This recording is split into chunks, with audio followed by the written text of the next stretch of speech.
Good afternoon, back again after such tumultuous moments in time. We continue to be ever thankful for what we have and for the blessings of the day and everything that comes with it. We know that the days are long, and of course we try to make them as productive as possible. So making these videos, I try to make them as impactful and straight to the point as possible. As you may have gathered, I'm a person, I don't really mince my words. I try to pick them generally sensibly if I can, but sometimes I elect to not use emotional language. Emotive language is what I use, but I don't use the emotional language. I don't swear as much as some vloggers. I don't come across and speak things that I don't know about. I don't try to twist legalities, play with the law. If things are set in stone by the law, we have to go along with that. And we can look at law in the two different ways it's spelled, as in L-A-W, and also law as in L-O-R-E. Different aspects, different angles to look at it, but it all remains to be the same thing. The basic premise that we have rights as human beings is only possible by the fact that we have spiritual and independent thinking people out there who continuously fight for the rights of individuals. And it is with great pride, I must say, a great salute to all of the people who went out to do counter protesting peacefully and with dignity and with intelligence in mind, safety and protection of their own communities. We're not going to have people come in and destroy our communities in the name of their protest, and that's something you have to be proud of. Whether you're young or old, you are concerned about what's going on. We're all concerned. People of colour are being dragged into an affair that is to do with refugee crisis across the world, which is directly connected to foreign policy of the great British Empire and of America and of the other great Western powers. So it doesn't mean that we're anti-Western. We just understand how things go. And I don't want to go into the political side, but I want to try and be one of the people who's out there trying to give solutions to what we now see as issues that the communities have. I'm part of a community, and my community's diversity is integrated into the British society. We all have issues, we all have problems. It's not perfect. There's no way we can class it as a utopian society. Things go on that we hear about, we witness things even. We often may even stay silent because of our convictions, our own convictions. And for me to explain what I mean by convictions is that we've all got things that we do that other people won't agree with. So if we've got things that people allow us to do that they don't agree with, we should allow them to do things like that. But this isn't always the case. We understand that. We have laws. But in the areas that we have now, they are developing to accept the major changes, the economic changes, the struggles that people are going through. So we have drugs, we have human trafficking, we have sex trafficking that goes on. And these are not things that we can say that don't go on. We know that they go on. Are we involved in these things? No, and most of us are not involved in such illicit behavior, things that are illegal. The media is always good at hitting on the idea of what is going on in the communities, even without actually going to the communities. They read crime stats, they go to the courts, they hear the side of the story of the courts, and they then report this, and then they manipulate the figures. They use terms like empirical. This is what the media is now doing. It's a term that means to study to experience and to witness and observe, and also to use scientific and statistical data. And yeah, we all know that data can be manipulated. We all can look at stories that have that human impact. If we was a newspaper editor, we'd look at the stories that we believe that were going to cause the most amount of people going into the shop and picking up your paper and reading it and indeed purchasing it. That is what the editor's job is. A vlogger, it might be the same thing. We put out our vlogs and then we go back after a couple of days, couple of weeks, couple of months and see what the number is at the bottom. This is what's going on in the world. We have people who are putting information out there based on the number of people that's going to read it, going to look at it. We're all guilty of this. Nobody's innocent. We all have convictions. We all have things that we do that we're part of. The media is part of the now everyday narrative. It is now being used in many different ways to stir up trouble, to dissipate trouble, to hide the truth.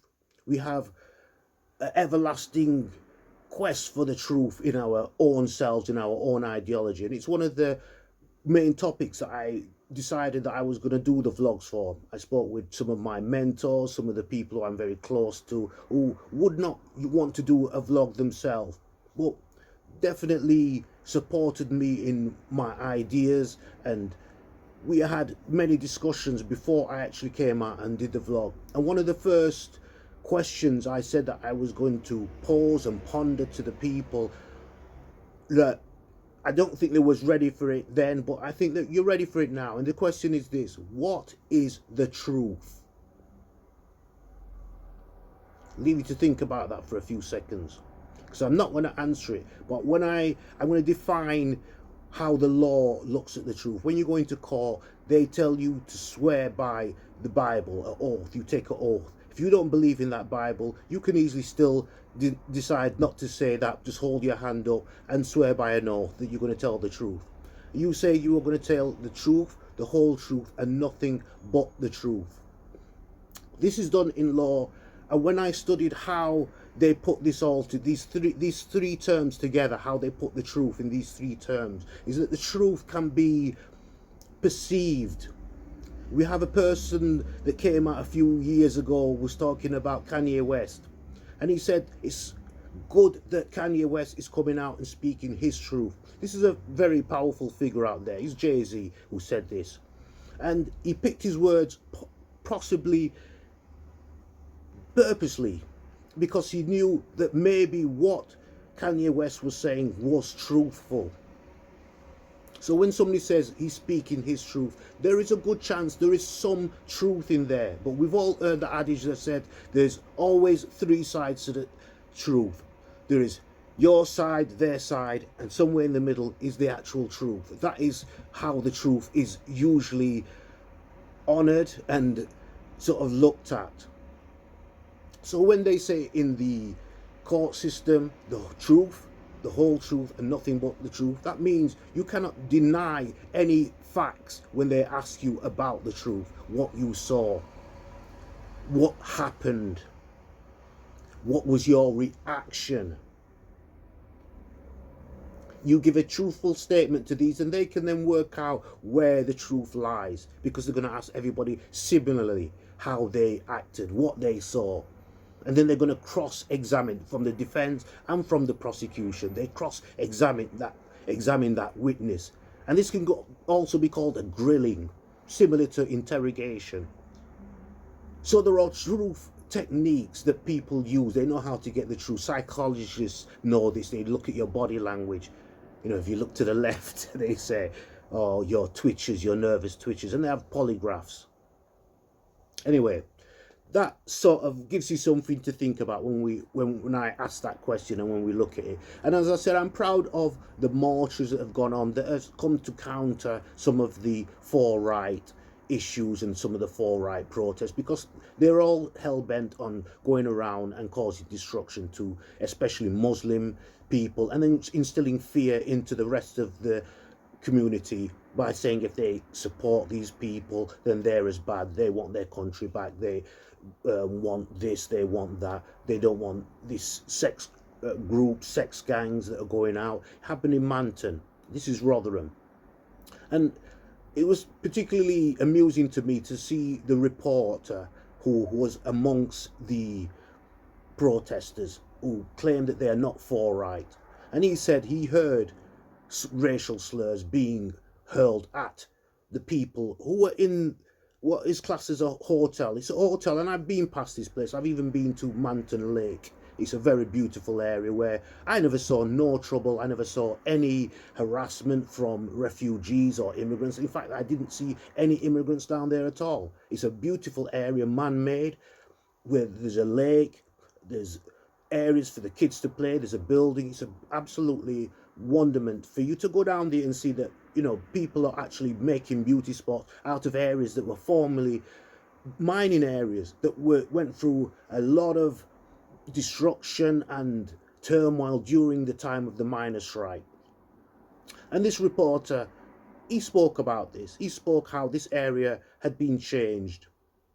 And then we have a conversion of right-wing protesters outside the particular hostel, which, as I said, is a hotel, very old-looking hotel, probably needs renovation, probably not making any money. And lo and behold, some genius at Whitehall comes up with the idea that we should house immigrants in there. This is what happened. This is not my estimation of what happened. This is not an exaggeration of what happened. You, the voter, knows that that is what they did. This is what the government did. It's not what the immigrants decided. We're going to be squatters in this hotel, you know, keep the electric on, keep the water on, keep the gas running, and then go out, harass the girls. That's what the claims are.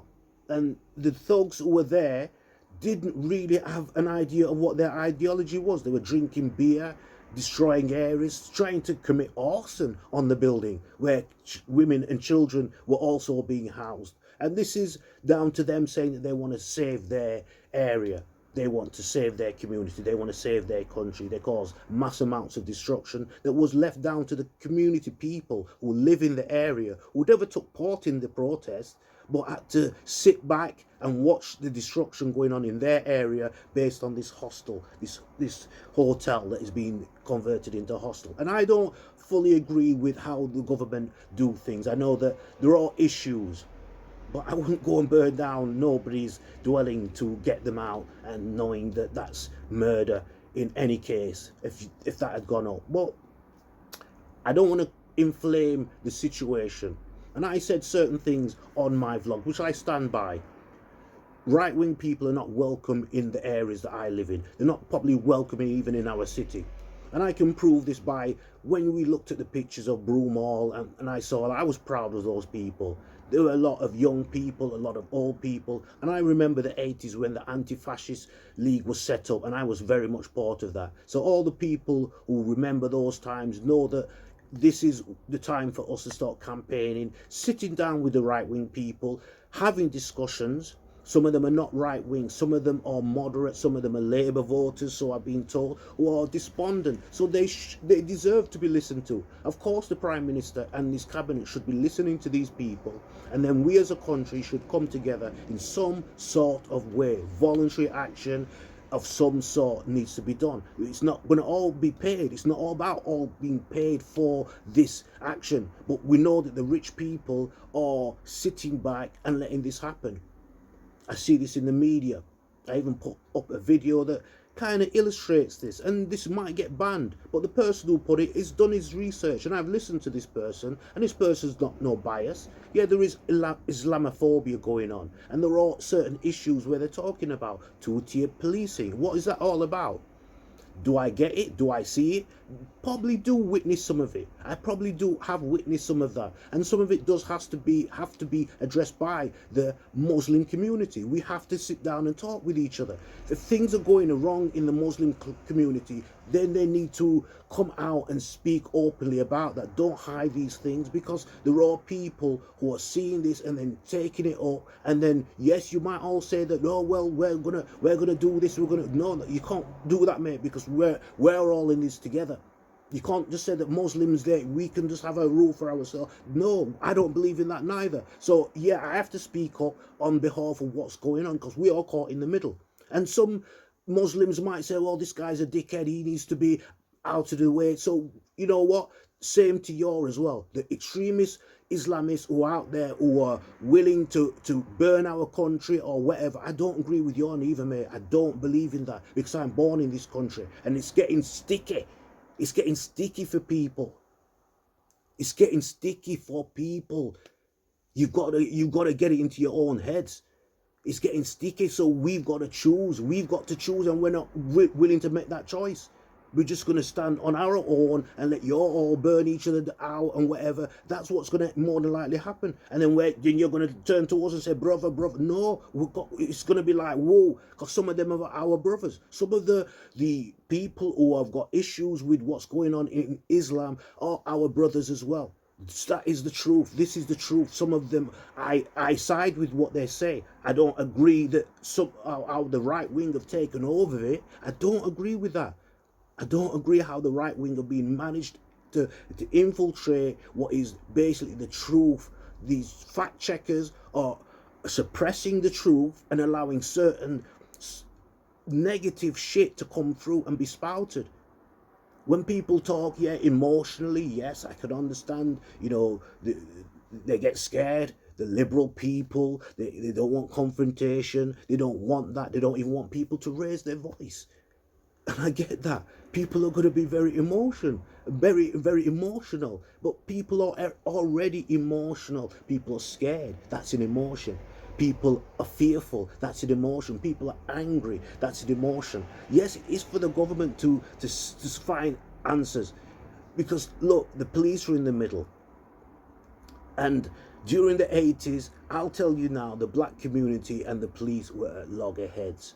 And when I got older, I saw things a little bit different because I saw good police officers in there. I've spoken to some good police officers. I've spoken to police officers outside of the uniform. I've become friends with police officers outside of the uniform. And when I was growing up, I was a little toe rag. I was a little rug rat. I was a little thug going out there thinking, yeah, this is how it goes. Yeah, but we grow up. We all have to grow up. We have to grow up.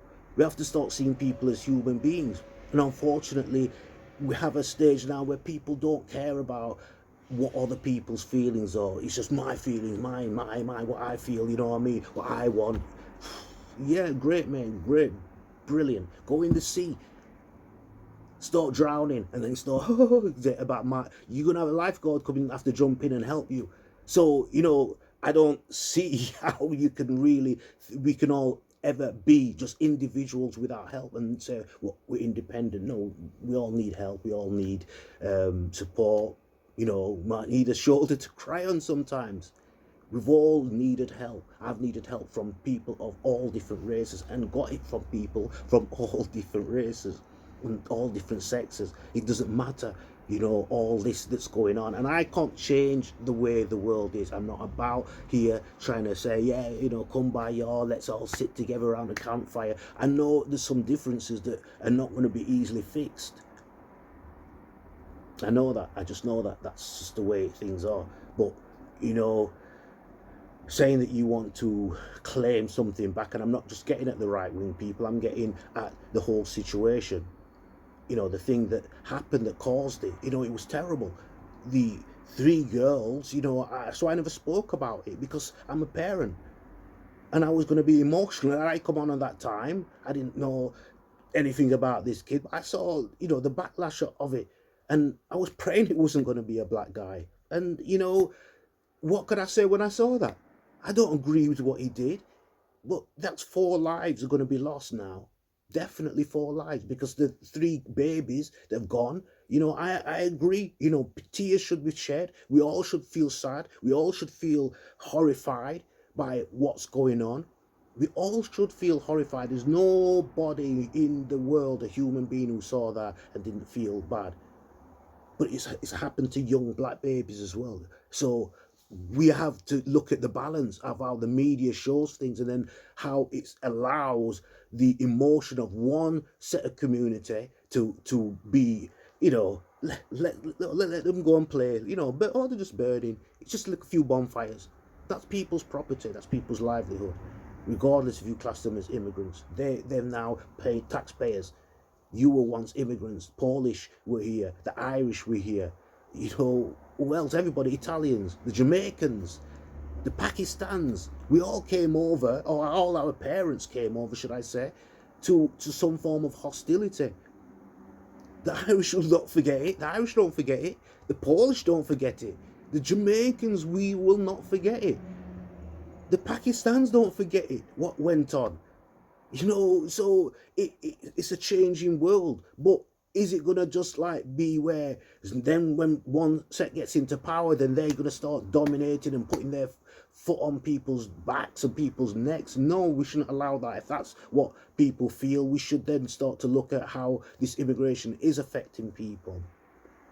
We do need to look at that. So I'm not against any of your issues. I'm not against even the way you did it, because you know you've had a riot. Black people have rioted. Black people will riot when the it's necessary, and I'm not laughing at that, because we have rioted. So I'm not saying rioting is abhorrent, and it's, you know, I'm not speaking in that language. I'm not speaking in that language. I'm just talking about my community and how when you're passing through it, pass through peacefully, babe. You know what I mean? Don't be shouting off. You know what I mean?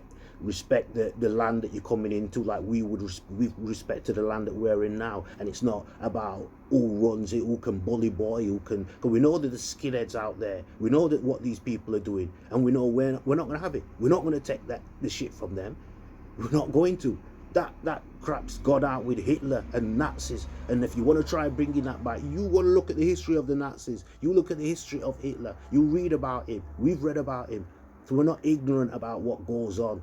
And I know these platforms, it's sticky. It's making it very sticky as well. But I'm going to use it, and I'm going to say what I'm saying. Peace.